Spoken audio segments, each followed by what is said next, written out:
ada suatu kearifan lokal yang saat ini masih berjalan. Dalam hal ini adalah dalam mengelola sumber daya laut secara berkelanjutan atau ramah. Kami dari dinas sampaikan dicocokkan dengan bapak-bapak ataupun masyarakat adat yang ada di sini sehingga kami jangan disalahkan. Sesuatu yang kalau buat kami hal yang menggembirakan, ada masyarakat yang masih mempertahankan adat.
Dalam rangka mengakui hak-hak dan kesatuan masyarakat suku Madat di wilayah Amberbaken Barat, maka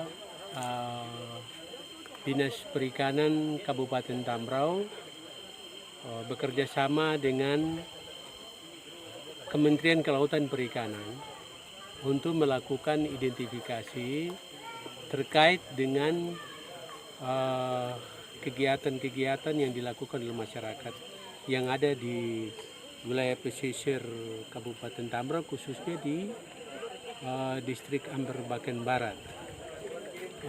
Yang menjadi dasar pelaksanaan ini adalah bahwa selama ini masyarakat yang ada di Amberbaken Barat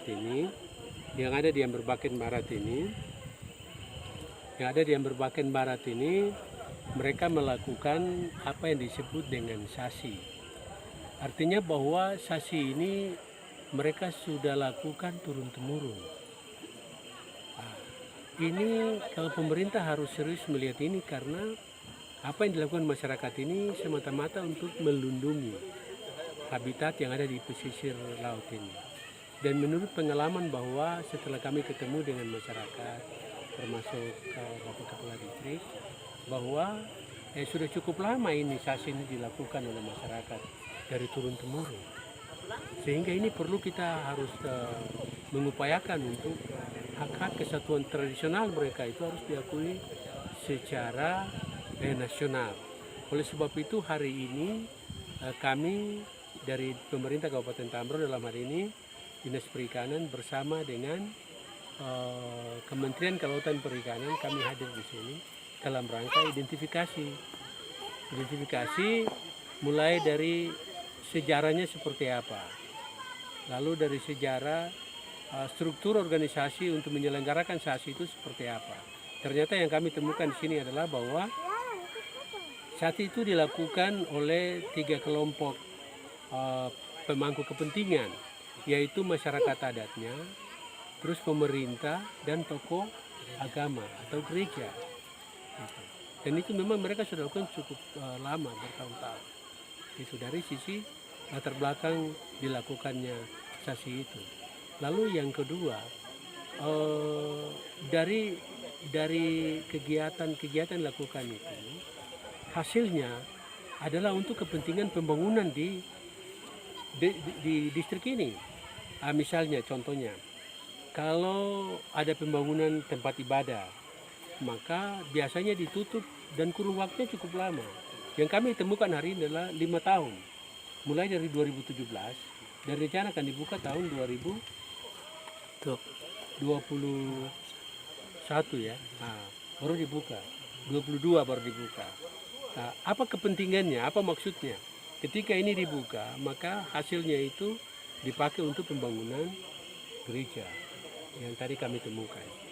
Nah, lalu orang bertanya, kok masa disasi semua laut ini?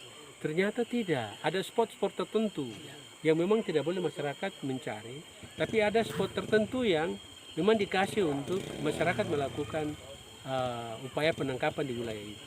Dan itu memang kami sudah identifikasi dan kami temukan hal itu. Dan ini luar biasa. Nah, lalu kemudian hasilnya itu pembagian dari sistem sasi itu, hasil pertama itu yang kami temukan adalah satu hari pertama, hari kedua itu masyarakat mencari dan itu full ke gereja, tidak ada satu rupiah pun mereka nikmati di situ. Nanti hari ketiga keempat baru untuk kepentingan masyarakat. Oleh sebab itu pemerintah harus mengakui ini, mengakui dan harus mengesahkan sebagai masyarakat hukum adat di wilayah pesisir Kabupaten Tambrau. Harapan saya ke depan selaku pemerintah daerah Kabupaten Tambrau, Perikanan ini, upaya ini terus dilakukan. Jangan sampai hari ini kita identifikasi lalu diakui secara sah oleh pemerintah, lalu sudah sampai di situ, tidak. Ini harus dilakukan terus turun-temurun. Supaya apa? Supaya hasil ini bisa dinikmati oleh anak-anak kita. Saya kasih contoh.